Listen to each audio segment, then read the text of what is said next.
जो कैनेडियन हुकूमत है, उनके वजीर आजम है, उनको इसके फॉलआउट्स का अंदाजा होगा। बात बात पर भारत से तकरार रखने वाले जस्टिन ट्रूडो को उस वक्त बड़ा झटका लगा जब जगमीत सिंह की न्यू डेमोक्रेटिक पार्टी ने सप्लाई एंड कॉन्फिडेंस डील से खुद को अलग कर लिया। वही खालिस्तानी जिनके सपोर्ट से नाच रहा था, उन्हीं खालिस्तानियों ने इसको डस दिया। खालिस्तान समर्थक एनडीपी ने समर्थन वापस लिया। कनाडा की जस्टिन ट्रूडो सरकार अल्पमत में। कनिष्का की बॉम्बिंग हुई थी, ठीक है ना, उसमें जो पनवर था उसको प्रोटेक्ट इसी के बाप ने करा था। इसका जस्टिन ट्रूडो का बाप उस समय प्रधानमंत्री था, उसने भी आतंकियों को सपोर्ट करा, खालिस्तानियों को। इसका बेटा भी खालिस्तानियों को सपोर्ट कर रहा, बेटे को डस लिया। क्या कहना चाहेंगे कि दुनिया के बड़े कंट्रीज जो उनसे हैं वो इंडिया के साथ खड़े हैं और कनाडा इस टाइम परेशानी के आलम में नजर आ रहा है। मुझे बाज़ औक़ात अपना मुल्क एक ऐसा बच्चे की तरह लगता है जिसकी पैदाइश के चंद घंटे चंद महीने बाद जलजला आया, माँ बाप मर गए और वो सड़कों पे धक्के खाता हुआ। जिन भी इंटरनेशनल चैनल्स में देखें टॉप पोजीशंस पे उनके लोग हैं। उन लोगों का कहना यह है कि पाकिस्तान की इकोनॉमी बहुत ज्यादा बुरे हाल के अंदर है और इसका जो नुकसान है वो कनाडा के प्राइम मिनिस्टर की पॉपुलैरिटी को बहुत ज्यादा हो रहा है। उनकी पॉपुलैरिटी डैमेज हो रही है। ये सब डसेंगे, सांप के बच्चे हैं खालिस्तानी। खालिस्तानीज सांप के बच्चे हैं। They are small little little cute cute सपोलाज। ये डसते रहते हैं, छोटे छोटे डसते रहते हैं। जगमीत भी छोटू सा सपोला, उसने भी डस दिया तेरे को। जय हिंद दोस्तों, स्वागत है एक और वीडियो में। दोस्तों, कनाडा की संसद में खड़े होकर निज्जर की मौत का आरोप भारत पर लगाने वाले जस्टिन ट्रूडो की हवा निकल गई है। जस्टिन ट्रूडो की हवा खालिस्तानियों ने ही निकाली है। खालिस्तानी सपोलों ने जस्टिन ट्रूडो को डस लिया है। जिन खालिस्तानियों के लिए जस्टिन ट्रूडो ने ये सब किया, उन्हीं खालिस्तानियों ने जस्टिन ट्रूडो की लंका लगा दी है। खालिस्तानियों के समर्थन में खड़ी रहने वाली जस्टिन ट्रूडो की सरकार पर संकट मंडराने लगा है। पिछले 2.5 साल से गठबंधन में रही न्यू डेमोक्रेटिक पार्टी ने जस्टिन ट्रूडो की पार्टी से अपना नाता तोड़ लिया है। इसके बाद जस्टिन ट्रूडो की सरकार लड़खड़ाने लगी है। जानकारों का कहना है कि कनाडा में मध्यावधि चुनाव भी कराए जा सकते हैं। मार्च 2022 में न्यू डेमोक्रेटिक पार्टी ने लिबरल पार्टी के साथ गठबंधन कर सरकार बनवा दी थी। हालांकि बुधवार को एनडीपी नेता जगमीत सिंह ने कहा कि वह पिछले सभी समझौते रद्द कर रहे हैं। अब एक दूसरे की छिछलिद्दर कर रहे हैं लोग। एक तरफ खालिस्तानी, एक तरफ Canadian liberals, not all Canadians, liberals. ये एक दूसरे के कपड़े फाड़ रहे हैं कि it will be a shame, ये लोग चलेगा, ये बेवकूफ आदमी है, गंदा आदमी है, हिपोक्रेट है ये, ठीक है ना। अब ये सब आपस में बातें हो रही हैं, एक दूसरे के कपड़े फाड़ रहे हैं। When you shake hands with Khalistanis, this is what is going to happen. Justin Trudeau, you deserve it, and your father was also a bloody crook. Kanishka की बॉम्बिंग हुई थी, ठीक है ना, उसमें जो पनवर था उसको प्रोटेक्ट इसी के बाप ने करा था। इसका जस्टिन ट्रूडो का बाप उस समय प्रधानमंत्री था, उसने भी आतंकियों को सपोर्ट करा, खालिस्तानियों को। इसका बेटा भी खालिस्तानियों को सपोर्ट कर रहा, बेटे को डस लिया, बेटे को डस लिया। और तू जा बेटा खालिस्तानियों के पास। ये सब डसेंगे, सांप के बच्चे हैं खालिस्तानी। खालिस्तानीज सांप के बच्चे हैं। They are small little little cute cute सपोलाज। ये डसते रहते हैं, छोटे छोटे डसते रहते हैं। जगमीत भी छोटू सा सपोला, उसने भी डस दिया तेरे को। ये देखो, 334 मेंबर्स हैं कनाडा की पार्लियामेंट में। टोटल जो सीट्स हैं 338 हैं दोस्तों। लिबरल पार्टी 154, ठीक है जी, liberal party 154। NDP new democratic party जो खालिस्तानियों की पार्टी है, उसकी 24 सीटें हैं।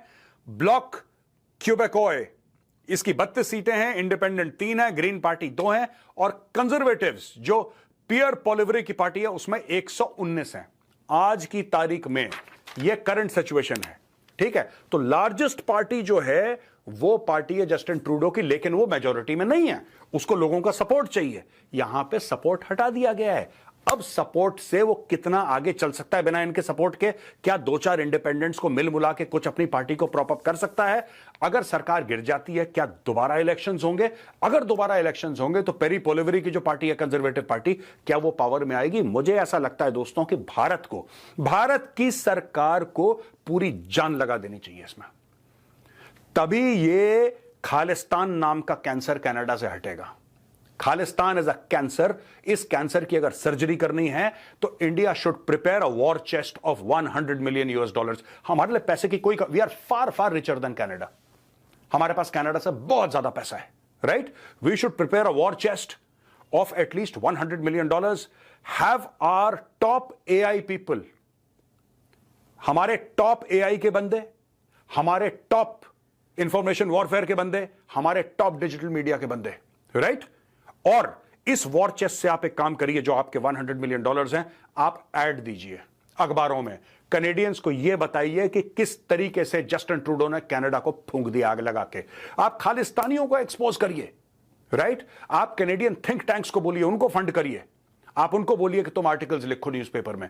जो वेल मीनिंग कैनेडियंस हैं, जो एजुकेटेड कैनेडियंस हैं, खालिस्तानियों में बेड़ा ही गर्क है। वहाँ की जो अवाम है वो कह रही है कि अगर आप इंडिया के साथ ताल्लुकात बेहतर नहीं कर सकते तो अपनी कुर्सी छोड़ दें। देखें, वो कनाडा के प्राइम मिनिस्टर ने ना बहुत गलत काम किया है। कोई भी काम होता है, देखें उनकी मतलब हमारी पुलिस तो, इंडिया की पुलिस मतलब हमारी तो इतनी तफ्तीश अच्छी नहीं करते जितने उनके अदारे अच्छे हैं। भाई किसी पे इल्ज़ाम लगाने से पहले सोचें कि समझ के बात कर रहे हैं। उसने कनाडा प्राइम मिनिस्टर ने पहले गलत काम किया कि उनके सफारतकार को बाहर निकाल दिया, ठीक है, गलत काम किया। अभी जब इंडिया से कनाडा के लोग कमा रहे हैं, इंडियन इतने लोग पढ़ने जा रहे हैं, ठीक है, कनाडा में जाए, और कनाडा में काफ़ी सिख कम्युनिटी है, ठीक है, और जितने भी सिख हैं जो मतलब है कि उसको उग्रवादी इंडिया वाले कहेंगे, जितने भी मतलब है कि जो खालिस्तान की तहरीक वाले हैं, सारे कनाडा में जाके पनाह लेते हैं, ठीक है, और किसी मुल्क में नहीं लेते। अगर उसको अब किसी ने मार दिया है, किसी अपने ने मार दिया है, किसी ने मार दिया है, तो इसमें इंडिया का किधर से हाथ आ गया, ठीक है? ऐसे तो जो भी मरेगा, आपको जिस तरह शोर मचाया जा रहा है ये इंडिया, भाई इंडिया तो इस टाइम तरक्की कर रहा है। इंडिया को इन चक्करों में नहीं पड़ा हुआ कि लोगों के साथ लड़े। चाइना में एक बड़ी ही अजीब बात हो रही है, वो ये है कि चाइनीज ने बोलना शुरू कर दिया कि I won't want to be Chinese in my next life. China में जो इकोनॉमिक क्राइसिस है, पूरा का पूरा कंट्री एक जिसको बोलते हैं कि ऐसे मोड़ पर पहुंच गया है जहां पर इन्हें समझ नहीं आ रहा कि ये पूरा जो कॉम्प्लेक्स एक जाल में हम फंसते जा रहे हैं, इसमें से बाहर कैसे निकला जाए। और दोस्तों, ये चीज़ सिर्फ चाइना के लिए नहीं है, ये भारत को भी टच करती है, क्योंकि दुनिया की सेकंड लार्जेस्ट इकोनॉमी है। कई इंडस्ट्रीज के अंदर तो 100% डिपेंडेंसी चाइना के ऊपर है दुनिया की, और ये खुद स्ट्रगल कर रहे हैं। स्ट्रगल्स भी इतनी है, वो वर्किंग क्लास ले लीजिए, मिडिल क्लास ले लीजिए, गवर्नमेंट के एम्प्लॉयज ले लीजिए, आप भगवान की मार देख लीजिए, वो भी इनके ऊपर पड़ती जा रही है। और ये सारे फैक्टर्स चाइना के फ्यूचर को रीशेप कर रहे हैं। गवर्नमेंट क्या कर रही है इसके ऊपर मैं वो भी आपको उजागर करूंगा, लेकिन शुरुआत करते हैं आज वर्किंग क्लास से। वर्किंग क्लास में बोलता हूं जो वर्कर है, जो सड़कों पे काम करता है, जो कंस्ट्रक्शन का काम करता है, कोई सफाई का काम कर रहा है, मैं उनसे लेता हूं।